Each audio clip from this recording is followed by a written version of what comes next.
Hi friends, పెసలతో ఎప్పుడైనా chapati try చేశారా? ఒక్కసారి ట్రై చేయండి.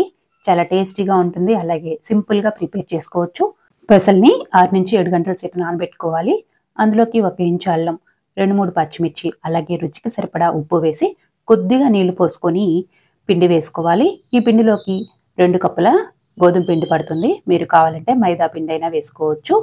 1/2 స్పూన్ జీలకర్ర, రుచికి సరిపడా ఉప్పు, సన్నగా కట్ చేసి పెట్టుకున్న కొత్తిమీర తరుగు వేసి చపాతీ ముద్దలాగా కలుపుకోవాలి.